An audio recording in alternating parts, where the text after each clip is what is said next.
Controversial topic, Derek. Why agents should stop taking listing photos. Yes, and definitely stop. Definitely stop. So I'm Derek. And I'm Demo, and we're going to tackle that today. Welcome to the Real Estate Game Plan Podcast, where we bring you inspiration, actionable steps, and knowledge to build your game plan to take your real estate business to the next level. My name is Demo.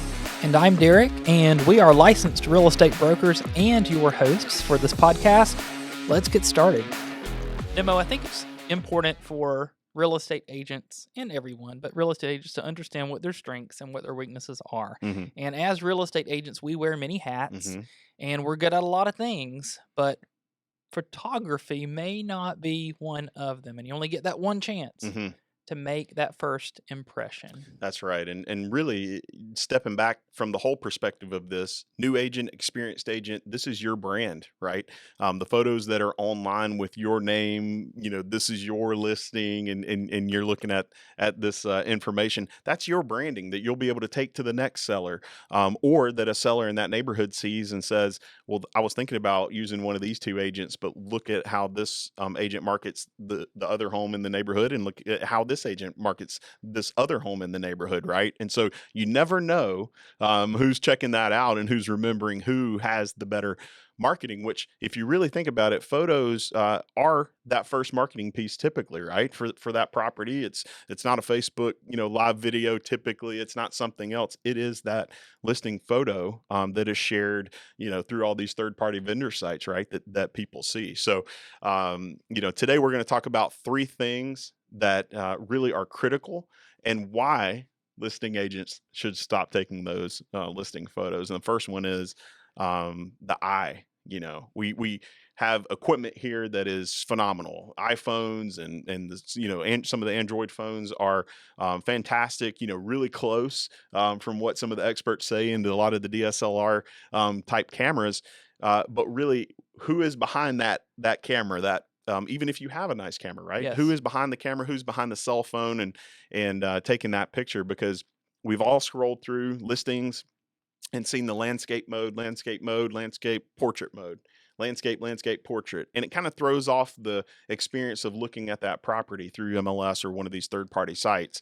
That's just one of the pieces, though, because, the other is what level do you take? Where at what height level do you take that photo of the living room or the small powder room? How do you maximize that viewing angle inside of that room? There's a lot of other equipment that can be added onto cameras, that actually help maximize that photo. Yes, and this listing, I love what you just said though. This listing basically is your future resume. It's going to be on your resume.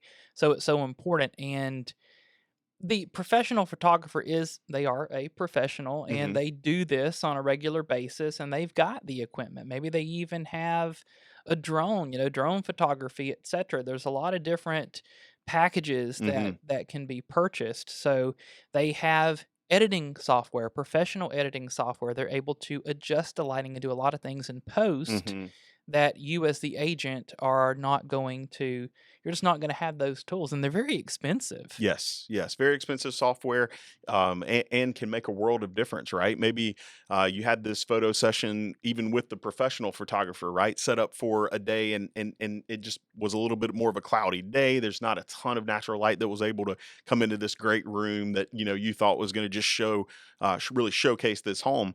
But that photographer can take that into that editing software and kind of make it look as close to that natural light as possible. Obviously without, making the photo look fake or misrepresenting the property. Right, but they can make the grass green, they can make the sky blue, Yeah, they can digitally stage the property. that's right. You'd want to put a disclaimer on your listing, but easy to do that. But they can do all of those things, Yep. Maybe the seller hired a professional stager and the home was decluttered and staged. Maybe it wasn't. So there may or may not be a need for that. But that expensive editing software that these photographers have can do that. Yep. So number one, we had the eye of the person taking the photo. So, height, level, and experience behind an actual camera, just to be able to maximize that room or space or kitchen or added benefit for that property. Number two is the editing software.